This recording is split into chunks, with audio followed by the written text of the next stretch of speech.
你平時行過超級市場，見到個黃色特價牌，寫住買一送一，或者大大隻字貼住清貨大減價，係咪對手就忍唔住自動伸過去，諗都唔諗就即刻擺落架手推車度先？心入面仲暗自偷笑，覺得自己今次真係精明消費者，執到大平賣，賺到開行。如果你真係咁諗，我今日就要好殘忍咁同你講一句，醒下啦朋友，你唔單止冇賺到，分分鐘仲幫緊人哋清垃圾，甚至將一堆你想象唔到咁污糟變質嘅嘢食吞落肚。我以前讀完書出嚟做嘢嗰陣，喺香港幾間大型連鎖超級市場嘅生鮮同熟食部做咗整整幾年，由最底層嘅理貨員做到部門主管。我同你講，呢個世界邊有咁多大頭佛周街派錢？每一張貼出嚟嘅特價貼紙背後，全部都係精密計算過嘅心理戰同銷貨手法。今日我就以一個過來人嘅身份，毫無保留咁同大家揭開超市特價區入面嗰啲無良又邪惡嘅套路，同埋話你知點解有幾種平到你唔信嘅特價嘢食？我哋班員工就算免費拎返屋企餵狗，都嫌污糟，死都唔會擺落自己個肚度。大家平時行超市最中意兜去邊度？咪就係嗰個擺喺走廊中間用紙皮箱堆出嚟，或者貼滿特價特賣黃色牌嘅清貨區。你行過去嗰一刻，其實你已經中咗超市陳列心理學嘅第一招。點解嗰啲位永遠都咁逼，擺得咁亂？因為心理學家同超市營銷專家早就研究過，擺得太整齊嘅貨品會俾人一種好貴好正價嘅心理壓力。相反，只要將啲嘢食好似垃圾咁倒埋一堆，求其用紙皮箱裝住，消費者嘅潛意識就會自動將佢連結成好平、好等錢使、要急住清貨嘅錯覺。但係你又有冇試過拎起手機即刻對比下平時正常貨架上面嘅價錢？好多時你以為減咗一半，其實佢只係喺前2個禮拜靜雞雞將個原價標高咗3-4成，然後再打個所謂嘅7折、8折，計反出嚟每克或者每毫升嘅價錢，隨時仲貴過隔離正價貨架上面嘅同類產品。呢種叫做原價抬高再減價嘅把戲，喺零售界根本就係公開嘅秘密，但係偏偏每日都有幾百個師奶、阿叔甚至後生仔排住隊去中招。講到特價陷阱，首先一定要講大家每日都會買嘅生鮮、肉類同海鮮。你平時夜晚7、8點收工行入超市，係咪成日見到凍肉櫃貼晒紅色、黃色嘅即日特價貼紙？嗰啲一盒盒切好晒嘅牛肉片、豬肉碎或者熱到通紅嘅雞翼，平到10幾20蚊就有一大盒。好多打工仔見到就覺得抵到爛，買返去落油落鑊炒2下就一餐。但係你知唔知嗰啲肉到底係點樣嚟？我喺肉部做嗰陣，每日朝早第一件事就係要檢查前一日賣唔去嘅鮮肉。啲肉擺喺冷櫃度一日，表面就會開始接觸空氣氧化，顏色由原本鮮紅變成暗啡色，邊位甚至會乾晒硬晒。如果就咁擺出嚟賣，肯定冇客會買，咁點算好呢？超市係絕對唔會輕易將啲肉丟掉嘅。最常見嘅做法，第一步就係拎返入去工場，用一把好利嘅刀，將變色乾硬嘅表面薄薄咁切走一層，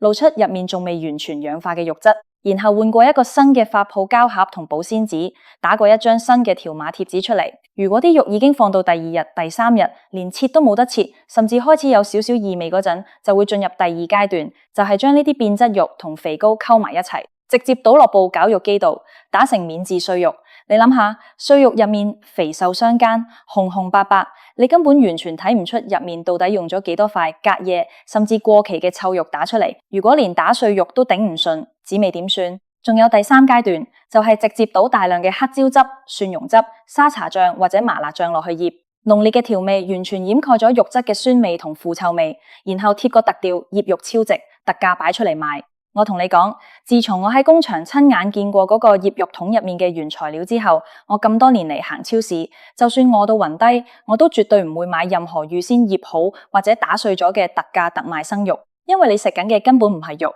而係一堆細菌培養皿同防腐劑。除咗碎肉同醃肉之外，另一個重災區就係預先包裝好嘅特價生果切盤。你行過水果部，成日見到嗰啲切好晒一粒粒，有西瓜、有哈密瓜、有菠蘿嘅透明膠盒。10幾蚊盒，仲附送支膠叉。好多返工嘅 OL 最中意買嚟當健康午餐或者飯後甜品，覺得又方便又唔使自己批皮洗生果。但係只要你喺水果部做過一日，你就會知道呢啲生果切盤有幾咁嘔心。超市每日入咁多箱水果，總會有好多因為運送途中撞爛咗或者擺得太耐發霉爛咗一大忽嘅生果。正常人見到個生果爛咗一忽，可能成個丟咗佢。但係超市為咗控制損耗率，員工每日嘅例行工作就係拎把刀，將個爛西瓜或者發霉哈密瓜爛咗個半邊切走，丟落垃圾桶。然後將剩下嗰半邊仲未爛透，睇落好似正常嘅果肉，切成細細粒，塞入透明盒入面，貼張即日新鮮現切嘅特價貼紙賣俾你。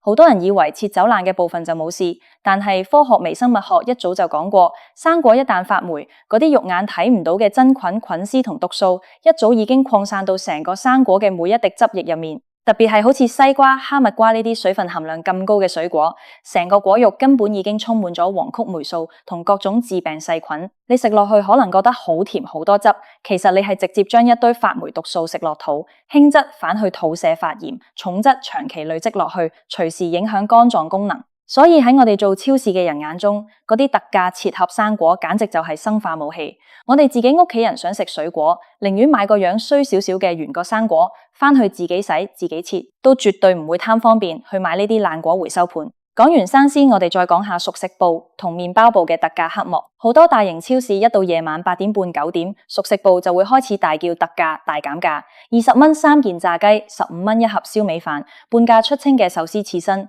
每次一嗌親都圍滿人，搶到似打仗咁。但係你有冇諗過，點解熟食部嘅炸物同燒味可以平到咁嘅地步？我話你知，熟食部基本上就係成間超市生鮮食材嘅最後焚化爐。今日肉部賣唔去，就快過期，甚至已經過咗最佳食用日期嘅生雞肉、豬肉，就會喺收工前直接轉移去熟食部嘅廚房。點解熟食部永遠都係炸雞翼、炸豬扒、椒鹽排骨呢啲重口味嘅油炸嘢？因為高溫滾油加埋厚厚嘅炸粉，可以徹底炸死表面嘅酸味，再落一大堆椒鹽粉、五香粉，你食落去只會覺得好香好脆，根本食唔出塊肉本身已經擺咗幾多日。仲有嗰啲炸油，你以為佢哋會好似普通食肆咁日日換油咩？超市為咗慳成本，嗰個大油炸鍋入面嘅黑油，隨時由星期一炸到星期日，一路炸到啲油起晒泡，黑到似墨汁，先至會勉強換一次。嗰啲萬年回鍋油入面含有極高濃度嘅致癌物質丙烯酰胺同反式脂肪，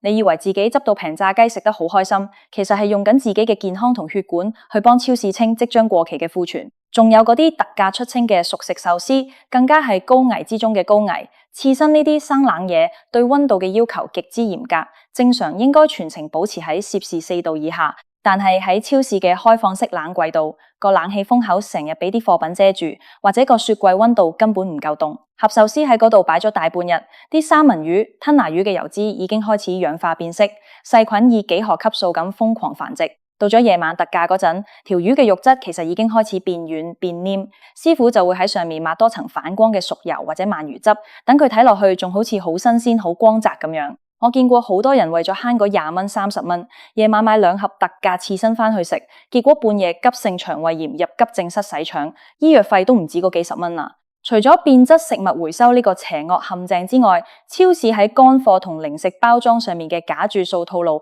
更加係防不勝防。大家平時行乾貨架，最常見就係捆綁式銷售，例如買2件平5蚊，或者大大個塑膠袋，將3、4包唔同口味嘅薯片、餅乾、即食麵用膠紙死死咁封埋一齊，貼個特惠套裝超值組合。好多人一見到咁大包，計落平均每件好似平咗幾蚊，就諗都唔諗，即刻搬落架車度。但係當你返到屋企拆開層膠紙嗰陣，你有冇仔細睇過每一包嘢嘅有效日期？呢種捆綁包裝，業界入面叫做搭單銷庫存。通常佢會將一包仲有半年先到期嘅人氣熱門口味擺喺最出面、最顯眼嘅位置，然後入面夾雜住2包下個月甚至下個禮拜就到期嘅冷門怪味產品。消費者喺超市嗰陣根本好難隔住層反光膠紙睇得晒所有包裝後面嘅到期日，結果返到屋企先發現其中2包根本就快過期，或者味道怪到根本冇人想食，最後食唔切，過咗期又要丟，計返每件食得落肚嘅成本，分分鐘貴過你單買一包正常正價嘅餅乾。仲有一種好陰險嘅手法，就係換包裝縮水，變相加價。有時你會見到某款牌子嘅罐頭、洗衣液或者包裝米貼住震撼特價大減價，個包裝睇落去好似同平時一模一樣，甚至外盒仲大咗少少。但係如果你仔細去睇淨重量或者容量標示，你就會發現原本係1000克嘅包裝，不知不覺間縮水變成850克，但係特價後嘅價錢只係平咗個1、2蚊。呢種隱形縮水式特價，就係利用消費者對舊包裝容量嘅慣性認知，令你誤以為自己買緊同等份量嘅平貨，實質上每克嘅單價反而大幅上升咗。所以我成日同身邊啲朋友講，行超市睇價錢牌，千萬唔好只睇嗰個大字寫住幾多錢，一定要擘大對眼睇清楚。價錢牌最下面嗰行細到幾乎睇唔到嘅參考單價，即係每百克或者每公升幾多錢，嗰個數字先至係真實嘅物價對比。超市就算點樣玩文字遊戲同包裝把戲，呢個法例規定要標示嘅單價係呃唔到人嘅。講到呢度，可能好多觀眾會問，咁係咪超市特價區嘅所有嘢都唔買得？又唔係絕對嘅，只要你識得避開嗰幾種高危嘅偽裝特價品，掌握正確嘅消費心態，一樣可以喺超市入面見到真正抵買嘅嘢。我喺呢行做咗咁多年，總結出幾條絕對唔會踩雷嘅黃金法則。第一，所有經過2次加工、切割、醃製、油炸嘅特價即食生鮮，一律當佢係高風險垃圾，堅決唔買。買肉、買魚、買水果，永遠只買原件、原條、原個未經加工嘅產品，就算佢外表有少少瑕疵，只要未切開，起碼你一眼睇得出佢有冇腐爛變質。第二，見到任何捆綁膠紙包裝嘅特惠套裝，買之前必須花多10秒時間，逐件點出嚟，睇清楚背面嘅有效日期同淨重，千祈唔好俾個外包裝蒙蔽。第三，善用手機嘅計算機功能，唔好被買一送一或者第二件半價呢啲字眼吸引，永遠以每件單價同你係咪真係需要咁多份量作為唯一衡量標準。如果你本身只需要1樽牛奶，為咗平嗰幾蚊，夾硬買2大樽返去，最後飲唔切，擺到發酸，丟咗半樽，你唔單止冇慳到錢，反而係真金白銀賭錢落鹹水海。做個精明嘅消費者，最緊要係明白一個道理：商人開門做生意唔係開善堂，所有嘅特價同注數背後一定有其商業目的同代價。下次你再去行超市，見到嗰啲平到唔合理嘅特價貨嗰陣，記得停一停，諗一諗我今日同你講過嘅呢啲內幕，千祈唔好再俾嗰張細張嘅黃色貼紙牽住個鼻走，用自己嘅血汗錢同腸胃健康去幫人哋清垃圾啦。